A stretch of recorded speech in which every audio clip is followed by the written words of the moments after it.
as Mr. Mulder talked about previously tonight, against a decrease in how we calculate our lottery. So those two combined have increased our first state revenue of $370,000.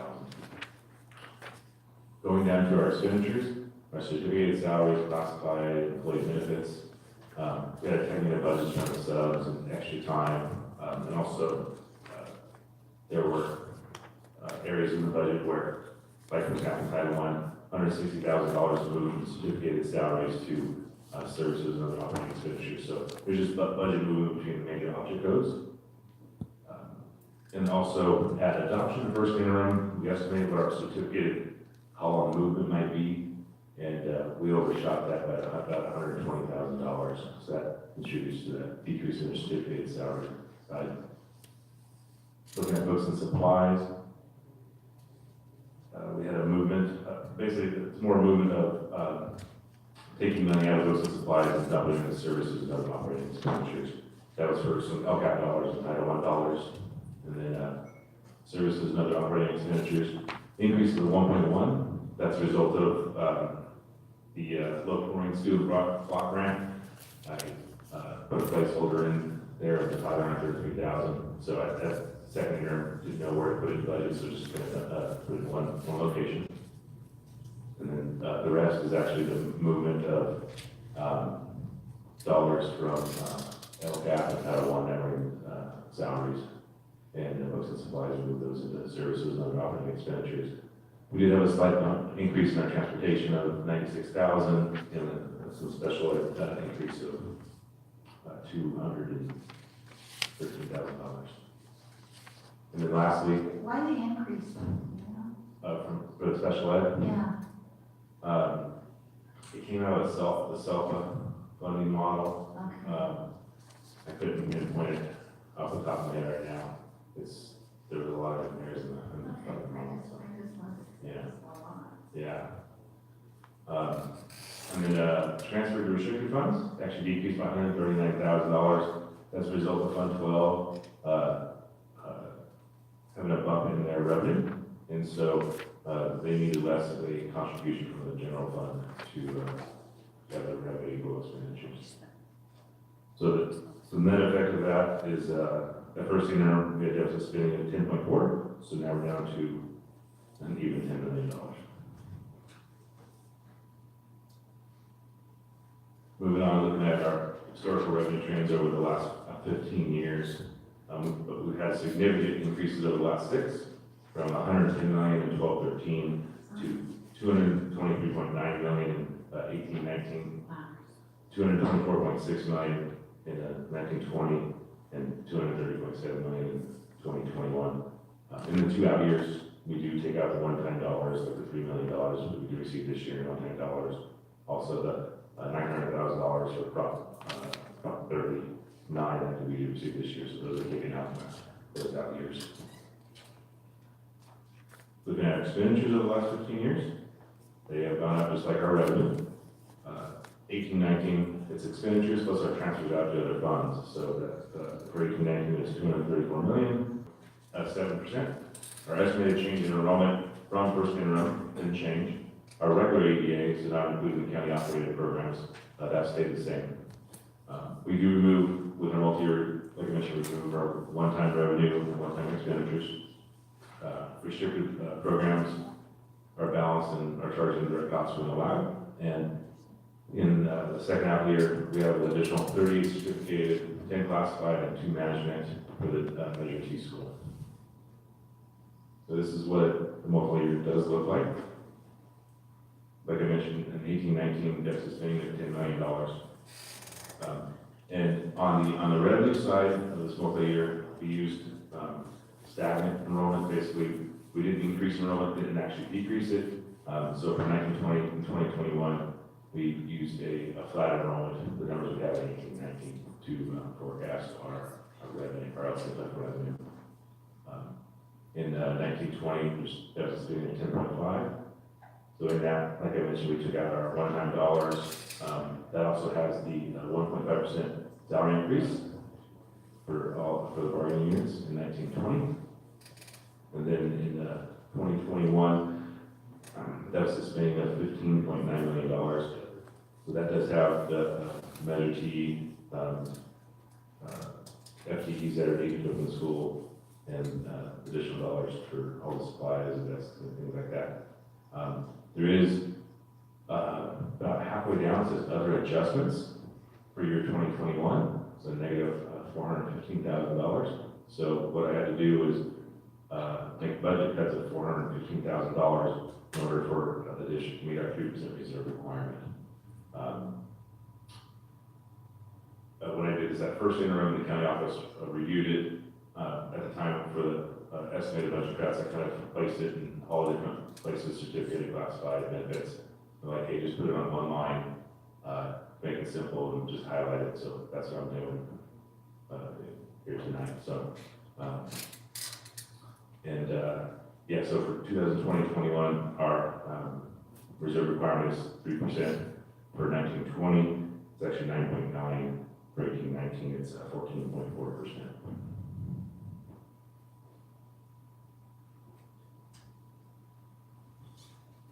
So looking at our fund balance, we ended 17-18 at $48.4 million. For 18-19, 38.4 of that 4.4 is restricted, and 19-20, 27.8. Then it does dip down to 11.9 in 2020-21. So of that, 7.4 is unrestricted, and 4.4 is restricted. So the fund balance in excess of minimum reserve requirement. So at all the adoptions now and budget revisions, we do bring this slide. Basically states that whatever any fund balance that we have over our 3%, then we have to substantiate and give reasons why it's above that 3%. So for 18-19, total assigned and unassigned any fund balance in Fund 01, in Fund 1 and 17, 35.1. We subtract out $7 million, which is our 3%. So we have to substantiate 28.1% in 18-19, 17.5 in 19-20, and $1.3 million in 2021.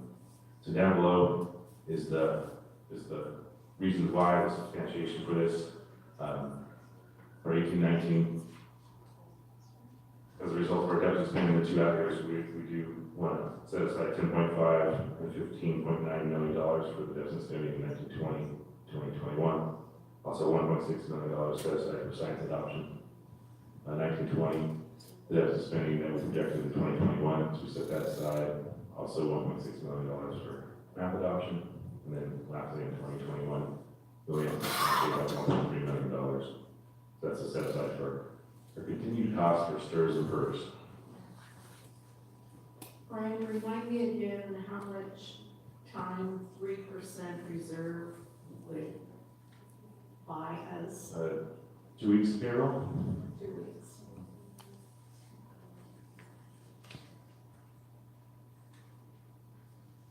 Next, this is known student transfers by destination on County Soft and Mr. Beecher. Yeah, so, so a few weeks ago, I was provided some data out of Aries that talked about student transfers. And the population data that I was given is not complete, right? So it's not statistically relevant to say of the 1,690 data points I was given. There were half of them that didn't have, or a third of them that didn't actually have the data. They were just blank records for where they might go. It just hadn't filled in. There were transfers out of the district that ended up somewhere. So their student data number got picked up. Several of those students, you can see them up there, 198 of them actually transferred to other district schools. But while it's not statistically relevant, I can't say this is exactly what happened and it is relevant across the population. It's at least numerically interesting to understand where the students we do have information for are ending up. And so, you know, on those students that I had, 811 students that I had data on, 18% of them ended up at Worka, 13% of them in Mexico. See, Lompoc is next, UCMR, Bakersfield, charters, some states, private schools, just interesting. And since I had it, I wanted to share it, because usually when we do the interim, I like to tie in with enrollment, right? Because that our funding comes from students, our expenditures are driven towards students.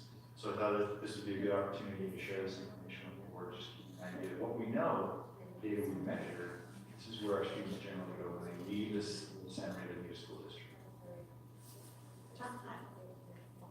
I mean, the 29% others, Yeah. Yeah. it raises in my mind this question of a family leaves our school district, taking one or more students, and we don't ever know where they end up. So the answer is no. We know they end up somewhere. Their student ID gets picked up. So they're registered in another school, we know that. But what that wedge, others, 29% is one student went to Wyoming. One student went to New Hampshire. Oh, okay. 3 students Because went I was gonna be to pretty worried Georgia. about those 29% of kids that just It was- disappeared, That was a and group of nobody is kids, keeping track. yes, who weren't so accumulated that I could say, this is information. I just threw them all together. So the folks that I couldn't have, that I didn't have a location for, are in that second cluster of numbers where it says total 1695, blank is 686. And blank only means that the piece of information that was their destination hasn't been entered into areas. Okay. We know that student is somewhere because their record was picked up, right? But we didn't take that step to add it into areas so that I can throw it into my chart. So that's why I want to say it's interesting information, but it's not statistical, because I don't have every piece of information. What is interesting though is that oftentimes we assume that when a student leaves our school or a family, that they are going to be enrolled somewhere else within a week.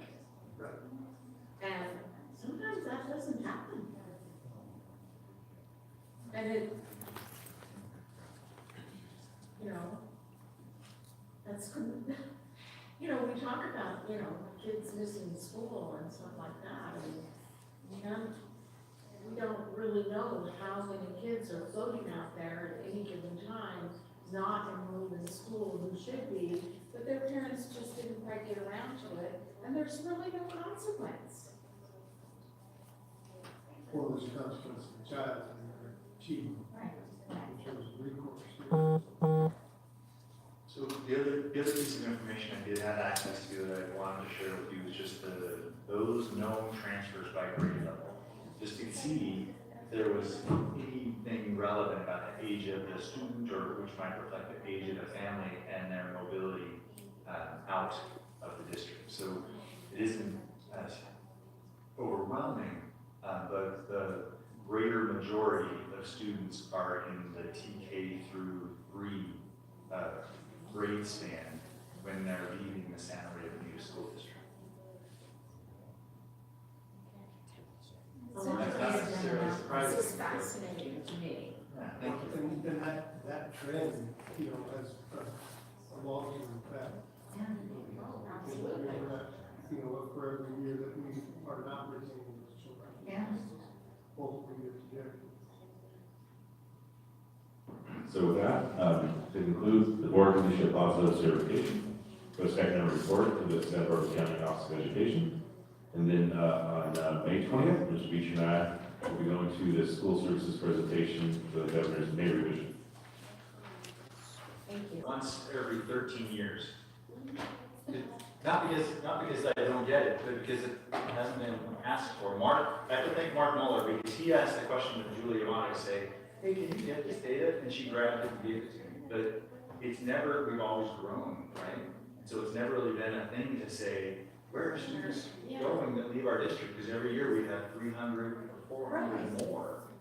So because we declined last year, the question was asked. Mark Muller asked the question, Julia Yamada provided the data, and I just tried to mash it into pieces that would make sense, and decided I wanted to share it with you. It's only really been relevant this year, because of the decline in enrollment. So exactly, I know it says on one of these pages, what is the difference in enrollment from last year, 180, events to this year's events? It's like 183. yeah, 186, somewhere in there. it's somewhere. Can we get this yearly? It's not even close to the numbers I gave you, right? Because we had an inflow of students as well. Right, so So I'm not sure number it comes leaving is, I mean, we still must be getting in almost as many as are leaving, just, More than 1,000, right? It's like 1,500 and something students came in Wow. between years. Yeah. We need that kind of information every year.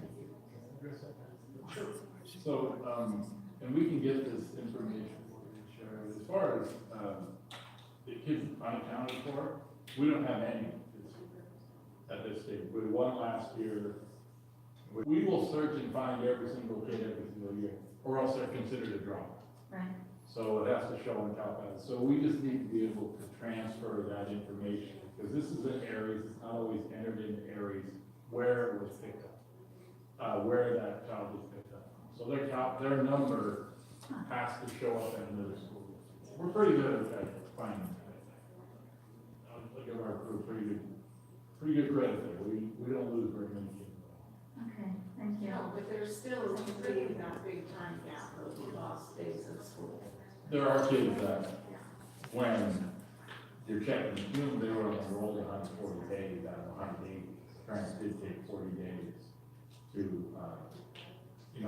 but by the time we got the child enrolled, and that actually isn't against the law, because it's not an unexcused absence, but it is anecdotal. Then you're able to work with the district attorney, and that does help the case of, a parent not using their child for education.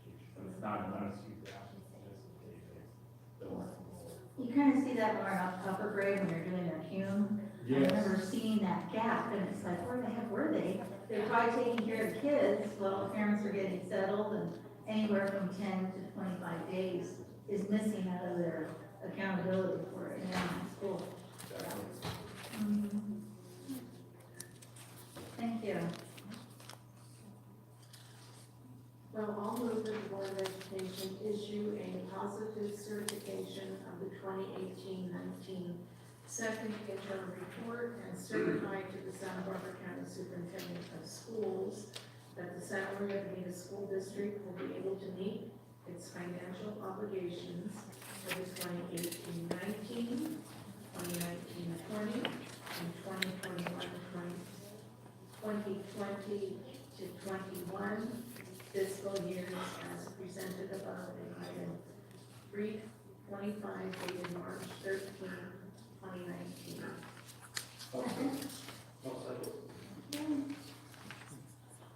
All in favor? Opposed? Motion carried, thank you. Next item, 326, award bid 5153, furnish and install a walk-in freezer at Ontiveros Elementary School. Mr. Beecher? Oh, sorry. Absolutely, just be nice, please. Thank you. Good evening, board members and district staff. This project calls for furnishing and installing a walk-in freezer at Ontiveros Elementary School. Plan specifications for the project were prepared by PNSN 1906 architects. The notice was advertised, was listed on private bids. We held a mandatory pre-bid conference and job walk on January 25th. Only one potential bidder attended the mandatory job walk. So in an effort to not limit competition, we went ahead and issued out an addendum changing the pre-bid attendance requirement to non-mandatory and scheduled a second job walk on January 31st. Again, only one potential bidder attended. It happened to be the same person that attended the first one. 2 bids were received and opened on February 21st. QuinCon Incorporated submitted the lowest bid amount of $113,749. QuinCon did not attend one of the scheduled pre-bid conferences. And given that there is a $58,000 difference between the 2 bids received, District staff requested and held a post-bid meeting with QuinCon to discuss their bid response. At the post-bid meeting, district staff went over the project in detail. We also walked the project area with QuinCon. At the conclusion of the meeting, QuinCon advised the district that their bid is complete and includes the entire scope of work. Therefore, staff recommends bid 5153 be awarded to QuinCon Incorporated in the amount of $113,749 upon presentation of bonds and execution of the required contract documents. Questions? Yeah. It is. It's a We private, wanted to be sure that, it included the freezer. that's what I was. Yeah. Expecting that it's gonna be sitting there for them, and they're just gonna just build it out there. Yeah, we were a little concerned, and as you've seen before with some of our projects that we have, it's not uncommon for us to have an install where the district has, provides the equipment and we ask for the installation. So obviously, when we started this and saw that difference, the first thought was, did they include the freezer? And so that's why we called them the next day, we sat them down, and we had those conversations with them. And So it's a specific freezer that we want. yes, yes, it is. Signed in blood. Yes. You want that freezer, okay? So this is replacing a freezer or adding an I believe it's an additional. additional? Haven't we been talking about this a lot? Is it a single door or a double door? I'm not sure. Walk in. It's a walk. Walk. I think it's a single. Oh, the walk-in. Yeah. Wow. Yeah. Any other questions, comments? Is there a motion? I'll make the recommendation that the Board of Education approve the award of the contract for bid number 5153, furnish and install a walk-in freezer at Oliver Elementary School to QuinCon Inc. in the amount of $113,749 upon presentation of bonds and presented in item 326 dated March 13, 2019. And I'll second. We're tied for second? I want to see that. Okay. I want to see that freezer. Thank you. Okay, all in favor? Any opposed? Motion carried. Thank you. Okay. Human Resources, 410. Memorandum of Understanding between the Santa Maria Elementary Education Association and Santa Maria Bonita School District, Ariana's Junior High School 2019-2020 site schedule. I just want to start by thanking Ariana for hanging around. It's all about you right now. Wow, you're troopers, and you get to get up with kidlings early on in the morning. Board members, what you have in front of you is an MOU, as you know, deviation from contract language in certain areas. I'm not going to go into the whole entire, you got a chance to read the MOU. Yeah. It was really, this MOU, and correct me if I'm wrong, Genevieve, it was built with union members. I think Jose and Jonathan B.A. were really assisted in this process in building this MOU. So it's really credit to not only Ariana's Junior High School, but the union as well, and outlining the areas that they could deviate from the contract and put it in an MOU for a pilot year to see how that works. And I think that gives credit to those teams working together. Genevieve, if you wanted to say anything about it, they read it. I'm not going to get into any specifics. It's a 7-period day, as you saw, which deviates from our contract, but however, they're going to make it work. And their teachers are excited, and I think their administrators are too. I think when I went over there, we did Master Schedule A and Master Schedule B, because we had to do master schedules before we knew this was going to pass. So I think this is B, which is 7 periods, and so they're ready to go. Genevieve, do you want to add anything about that? Just if there's any questions about it, we're definitely excited and ready to move forward. Started our advisory committee meetings, and that's just a huge part that we're definitely very excited to be able to have that time to connect more with our students and meet them at their needs. I'll comment because I went out to one of their meetings. We were invited a couple of times and I shared this with Ms. Beard as well, but it was, the group, it was like they, you know, kind of described what it was they were going to doing, and then I kind of felt like they were looking at me as if to say, okay, so what do you think of that? And I was really just trying to observe the process and in response to any questions that I asked, because I didn't know all of the background.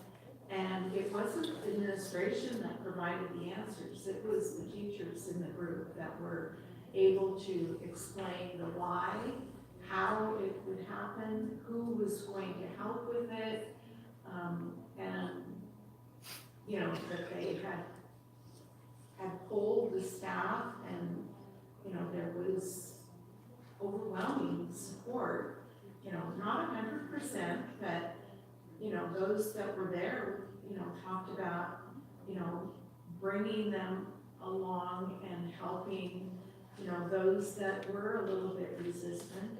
It was just so impressive. It just was a very rewarding experience for me, because that's actually a lot of what my own teaching experience was when working on new ideas, is that, you know, it requires a lot of collaboration, and we were doing that back before that became the buzzword, so. I just had a question. How many minutes on a seven period, day? How many minutes in each period? It's 47 minutes each period. Okay. When you have 7 periods in the day, there are 2 days of the week that's a block schedule. Right. And there are 87-minute periods, I believe. 86, 87, Okay. right around where they are now within the block schedule. And just so you're aware, at the workshop in 2 weeks, we're going to provide an overview of all the junior high schedule changes. Perfect. And then my other question is, just quickly, for the late start, what time is late start? Currently, we're at 9:24. I actually have to pull up the late start. I believe we're within a few minutes, right Okay, so around it's the same. 9:18. It's just about the same. Okay, all right, and that's where you'll do professional, The PRCs, okay, that's perfect. when we're going to be I working just on was those. trying to get it in my head too, so thank you. And then there's that 44-minute on the late start day too, which is the advisory period. Okay, perfect, all right, thank you. Very creative. Excited to see it in action. We are too. We are too.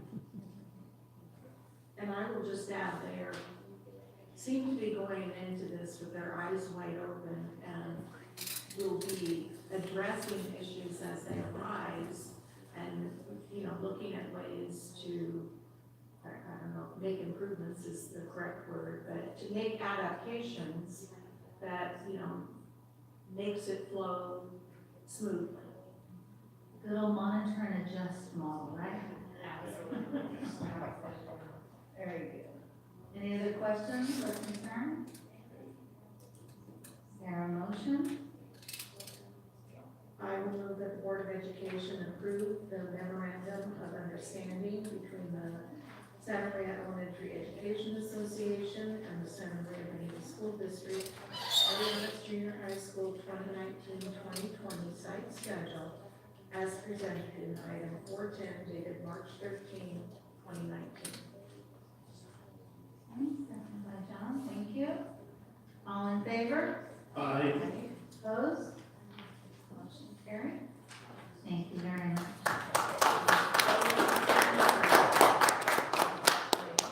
Now you can go home. Thank you. Thank you so much. All right, on to discussion items, instructional services. Item 220, review the first reading of board policy and administrative regulations. Thank you. Before you start, Mr. Lamar, can you tell me how many children of military families we have? We have identified. That's not very many. Right. Yeah.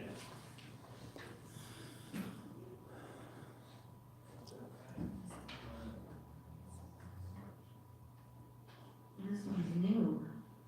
This is a new policy, which includes a lot of the ed code, which is already, law pertaining to rights and, impacting basically the challenges that children of military families face. There's a lot of ed code already. This is an optional policy. A lot of times we bring forward policies that are required by law. This one is optional, but it is very appropriate for children of military families. Just a very short presentation. There's AR and there's VP, and the AR is where the definition is. So I'm going to go back and forth between AR and VP. The AR, the definition is children of military families are school-age children in the household of full-time duty status of active uniformed service members of the U.S., including National Guard and Reserves. So we do have National Guard families. So that would count. Members of veterans of uniformed services who are severely injured and discharged or retired for 1 year after the discharge or retirement. Members of the uniformed services who have died while on active duty or as a result of injuries sustained on active duty for 1 year after their death. So the main provisions that you have in the BP, which is what you do, and the AR, of course, is how you do it. It allows the superintendent or designee to waive certain district policies. Now, many of these provisions are very similar to the provisions that homeless children already receive. And many times the children of military families would qualify as homeless children if also they were moving their home for, like their parent went to the military and they had to go live with grandma or grandpa or uncle or whatever. But many of the district policies related to enrollment, they wouldn't have to show up with their birth certificate, they would have to show up with their shot record. Placement, advancement, eligibility for extracurricular activities. A child shows up in February and volleyball tryouts had already taken place, that child is allowed to go into that extracurricular activity. Graduation, it wouldn't be a situation where the child wasn't able to obtain enough credits for graduation if they're moving because they're children of a military family. And then some of the key provisions is the child of a military family should be allowed to continue attending the school of origin, regardless of residence change for the duration of status of the child of a military family. And then if the child of a military family is transitioning between grade levels, the student should be allowed to continue with the established feeding patterns of the district. So a child is living in the Coons boundary and moves to the Arianas boundary, for instance, and is able to remain in school of origin within the Coons feeders, then may continue on to Tony Coons Junior High School, and also continue on to high school with the same students, even if they're in another district. So that provision is in there too. So that child moves to Orchid, they're allowed to remain in high school with the San Maria Joint Union High School District. The child in the military family will be immediately enrolled into the school. This is similar to the provisions that we have for homeless children. When a student's parent or guardian is an active duty member, is called to duty is on leave from, or is immediately returned from deployment to a combat zone or to combat support posting, the superintendent or designee may grant additional excused absences to the student to visit with the parent or guardian. That's something very unusual for us because attendance is so important. But if someone is deployed and they're back visiting for a short period of time, we will allow the children to visit with that family member. So this pertains to active military, someone moving into the area that might be working in Vandenberg, probably most likely is to affect the National Guard, because the National Guard deals with what's considered man-made disasters such as riots or civil unrest, but they also deal with natural disasters. So, like the fires that we recently had. Okay, if the fires and there were mudslides and we had to help move, people from one area to another, or to help with, housing, the National Guard would be deployed. And what happens, National Guard, they have 6 hours to get their employment. So they're gonna be called, okay, at 3 o'clock, we need you 9 o'clock to report. And if that person were a single parent, that child, they're gonna have to take the child and, find a grandma or a friend or an uncle or something for the child to stay with. And they're not gonna have all their papers and enrollment that they're going to need. For us in this area, if we had something happen here, we could have quite a few National Guard members moving into the area to help, like with the fires that we recently had, or the mudslides, something along those lines. That's probably where we're most likely to be impacted. And that's all we have. Any questions? Comments? Makes sense. So, the Board of Education acknowledged review of board policy and administrative regulation as presented in item 220 dated March 13, 2019, and request administration to bring this item back for action at the next regular board meeting. Thank you, Ms. Malone. Item 330, discussion of board policy and administrative regulations, AR 3230, federal grant funds, please. Mr. Beach. Hi. I have a few administrative regulations and board policies to go through tonight. I will do my best to make it as brief as possible. As you know, the practice is that if it's mandated, we are going to bring it, and of course, we're going to do those things that comply with the law and rely heavily on the CSDA template. Item 330 is just the administrative regulation related to federal grant funds. You can see in the description, it talks about how it's including federally funded child nutrition programs, along with new law SB 544, and then making sure that those things comply with the federal uniform administrative requirements, cost principles, and audit requirements for federal awards. And so as you look through that administrative regulation, there's only a few changes. We just adopted this policy again 2 years ago. There's just a couple of changes, and those are the words that you see. It's just tacking on those cost principles, federal provisions into our board policy. So that's the extent of what's here. And these policies are all related to food service. I know that there's the National School Lunch Program sends folks out to apply on a regular basis. I think they're supposed to rotate school districts, and we seem to be at the hub of that rotation because they always seem to be here. I don't know, Harold, if that's how you see it, but it seems like they're always coming each year.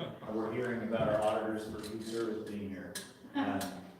So when they were here, I didn't want to bring these policies, but as part of their conversation with Harold in the exit interview was some of our policies need to include some additional provisions. So some of what we need to do to address that is here tonight. And then there are a few other things we have to do in the background to address the things they bring up. And I think part of the problem is, and I talked about it with Harold, we run a really good national school lunch program. We do a really good job applying with their requirements, providing meals to students. And so they have to look for other things to find because they have to find something for auditors, right? And I say that because I'm a former auditor. So, yeah, they have to find something. So,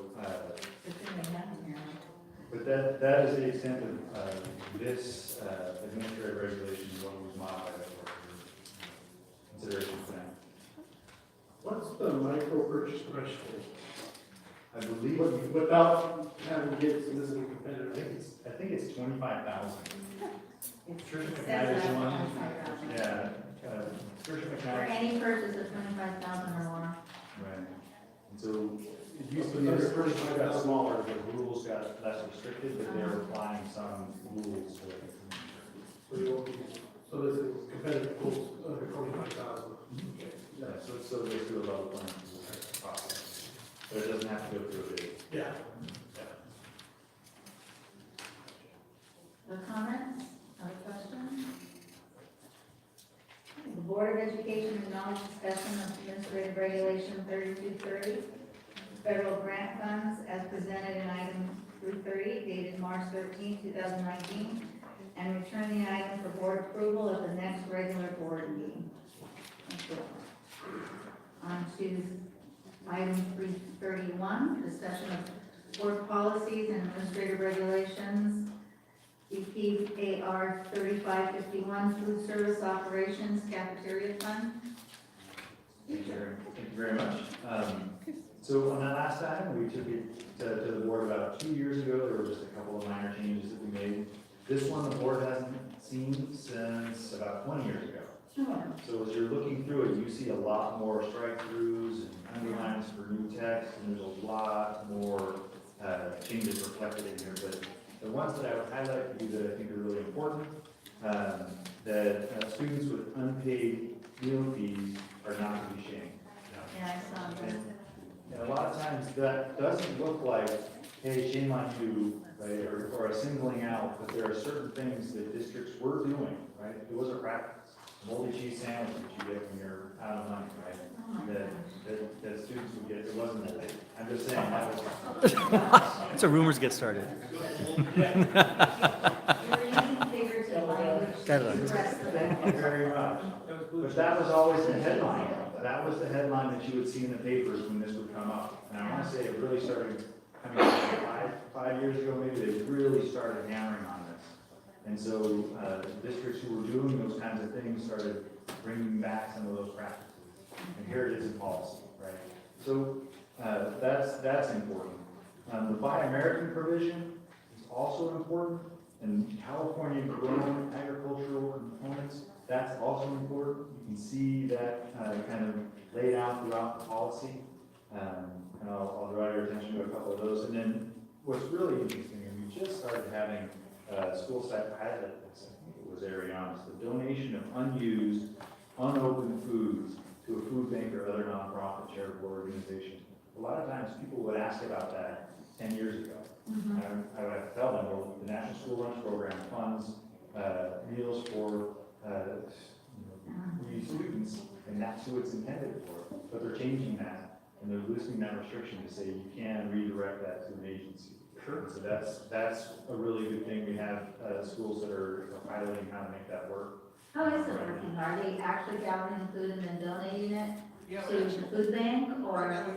right now we have about 3 or 4 schools that are actually doing the pilots on it, so we're still monitoring to see where, we had some problems last week where, they were supposed to, after the end of the day, after food's left, we have to take it to the food shelter, they need to toss it, because some of the food does spoil, and so, we ran that issue last week, but, we talked to them about it, so, keep moving forward, keep, making sure, we just wanna make sure the food's safe, even us going to the, agencies. So they can't give it to the students if they want seconds? Oh, sure, yeah, we have That share does tables. happen? There's a share table. Okay. And at the end of it, stuff can get packaged and sent on. But as Okay. Sarah alluded to, there's a time on temperature consideration, so much time that it can be Right, considered outside, safe. yeah. Right, and then after that time, it's a crapshoot, right? Your odds go higher and higher. Well, yeah, you can't chance it. Got it. As an agency, we can't chance it, right? So just to flip through, I hope so. I hope that they're not throwing away so much food anymore. so about the 4th page back is where you see the Buy American provisions. And what it talks about is you have a competitive process that highlights that, and then you evaluate prices. And the way it says it is, if it's not an American product, or American product isn't available or is available at a significantly higher cost, you can select a non-American, all-American item. There isn't really a definition in this policy about what significant is. So a lot of times when you have a competitive bid, it's a low price. And when you're selling 17,000 of them a day, significant adds up pretty quickly, even in small pieces. So, we're going to be monitoring that. Right below that, similar language related to California grown agricultural products. And that's one of the things that's gonna come out of the fact that we're holding competitive bids for most of our food items now, most of the items and services. So that's part of maintaining that, those provisions right here in the board policy.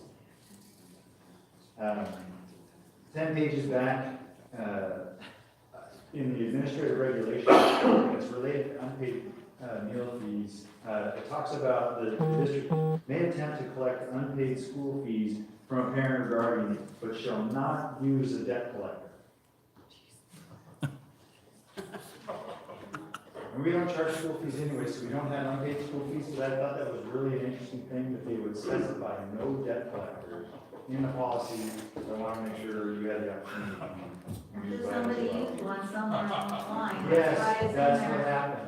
You're right, they did. They Sure. sent Vito out to go collect 52 cents, and he decided that wasn't a great policy. Yeah, of course. And then on the next page is the provisions related to how we can do that. Okay. So those are the items I want to highlight in that BP and AR. One of them, I mean, what's left, and then you first for the parents and kids to take, what's perishable that they can, or does it just all go to the? So the way it will work is, student goes through the line, they get a compliant meal, right, has all the components. The things they don't really want, they'll put on the share table. And other students who want that, or if they're finished and they're still hungry, they can go back and grab some share table. It's a second layer, when it goes to leave the cafeteria, is when it has to be provided to an agency. Okay. Or some other nonprofit agency. And it isn't necessarily something we put down in the quad for parents to grab. When they're driving. It's gonna go. I'm just talking like driving, I'm not talking like, like food and whatnot. So who takes the food to a shelter? The shelter comes together. Will they come Yeah, together? the agency will come and pick it up. Those are the arrangements we have today. Is that right? Yeah, one of the things too is, we have a list, we work with the health department, and actually come up with a list of things that are acceptable that can go to the agency, so. Oh, okay, that makes We sense. work with the health department, to make sure, okay, this is what we can send over there. Yeah, we have a lot tighter on those. But there will be an agency will come to the school site to pick it up, and then they take it to their food bank or whatever, and distribute it there. Okay. Any other questions, clarifications? Okay, so Board of Education, acknowledge discussion of board policy and administrative regulation 3551, food services operations cafeteria fund, as presented in item 331, dated March 13th, 2019. Return item for board policy approval at the next regular board meeting. Okay, item 332, discussion of board policies and administrative regulations. BPAR 3553, free and reduced price meals. So, what you see in this item, is just some updating. Last time we brought it to you was in 2012. Federal Universal Meal Service, we just talked about a waiver connected to that. That's our last board meeting. And for very high poverty schools, so that kind of brings that into the policy as a requirement before we just have that data policy. And at the very end, it talks about both BP and the AR sections related to confidentiality and the allowable purposes for sharing student-free and reduced price meal eligibility information revised to reflect the elimination of Title I program improvement. Now, if you read through the policy, you saw there was a lot more change than just that single thing. And that has to do with all of the other changes related to confidentiality of student information that haven't been reflected in our policy since it came about, since the last time we updated in 2012. So there's a lot more changes than that, where it talks about what data is confidential, what data gets retained, who we can give it to, what pieces we can give in the process. So all that is going to get spelled out in there. And those are things that we do, right? That's data we protect, and now we're getting it in the policy. So there is that structure behind it.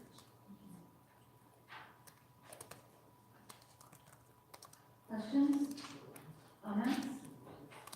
Okay, the Board of Education, acknowledge discussion of board policy and administrative regulation 3553, free and reduced price meals as presented in item 332 dated March 13th, 2019, and return the item for board approval at the next regular board meeting. Thank you very much. That's the last item of business. Okay, anybody have anything to share? I went to the girls' jazz day and it was very fun. Summer High School? Yeah, it was really nice. The different breakout sessions were very interesting, and it started off, the girls were a little bit timid, but I didn't stay till the very end, but by midway through, they were really into it. So how many girls were there? I'm sorry? How many attended? How many young ladies were? I don't even want to hazard a guess. It was like 50 to Was it a 60. nice crowd, though, or There was 50 to 60 girls there. 50 to 60? They were hoping for 100. They got about 50 or 60 altogether. Not very good at estimating that. The estimation's pretty good, huh? Anyone else have anything to share? Glad it's not. I know. It was been nice. It was an exciting, groundbreaking at the school's site. It was very exciting. Thank you, Maggie and Peggy, for all your hard work. Very well coordinated. It just was a delightful opportunity to participate in. I also attended the March quarterly schools meeting in Hancock this morning. It actually has Hancock, Long Beach, Arcade High School, us, and the city of Santa Maria represented there. Lots of interesting information, especially through the high school, what they're going to be doing with the construction of the facility that's going out by Elks Field. If you see anything in print about it, really look at it. They're looking at some top-notch opportunities for future students out there with facilities that will embrace a diesel mechanic opportunity. I can't remember all of them. A cooking facility with a movable wall that's going to operate as actually a facility to hold events at, as well as training, as a culinary training opportunity, and I can't remember the other Farm. Oh, the farm, 24 acres, yeah, where they'll actually have a farm opportunity, so I thought that was just so interesting. And then in the city, I know they're working with youth groups, trying to really get clusters of students to discuss what, in fact, they'd like to see happening here with youth, with our students who are in high school right now and can participate and give feedback to the city. So a lot was discussed. Very interesting to see everybody at work together and coordinating all the efforts for our students. Awesome. I wouldn't normally comment at this late hour, but there's a couple of things I want to add. I told Mr. Harris when he left earlier, his comment about Coakley and about law enforcement not responding, that's an inaccurate statement. Yes. I Yes. contacted Brian contacted the school resource officer, that's why we have school resource officers, so that we're not calling 911 and being subject to dispatch, and the school resource Officer Sandoval responded. I went to the school, and so his characterization that there was not a response is entirely inaccurate, and I told him that. And just so that he's clear, because I don't want that message getting out that we were not responsive to the needs of the school. The response was made. Mr. Muller went over met with the office staff this morning. Dr. Grady met with the principal and the assistant principal late into yesterday evening. And so that characterization that there was not a response is entirely inaccurate. So I just wanted to state that for the record. The second thing I wanted to mention was a lot of bid stuff tonight, and that policy, the board policy is in place specifically to ensure due process, just like we have due process in human resource elements and student discipline areas. So to go through that process, that's what it's designed for. That being said, I want to recognize, she always sits in the back.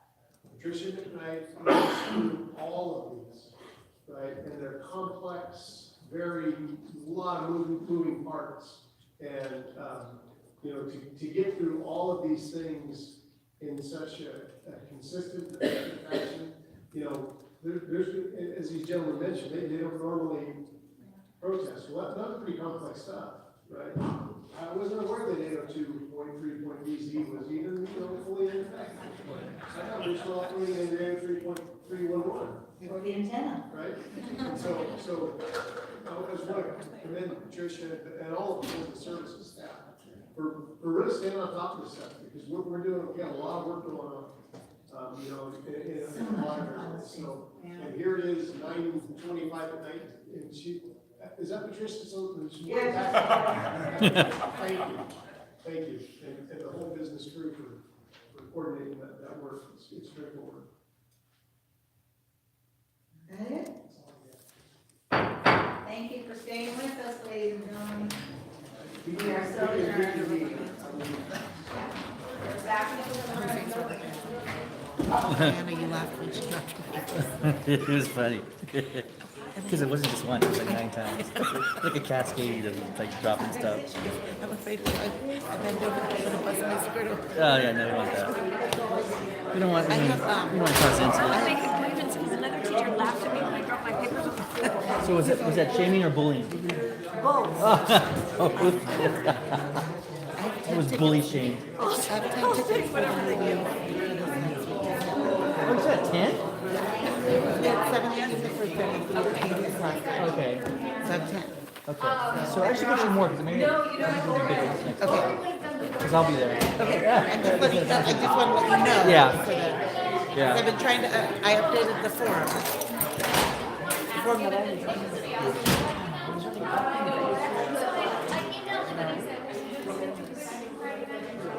And I'll figure out some way to make it.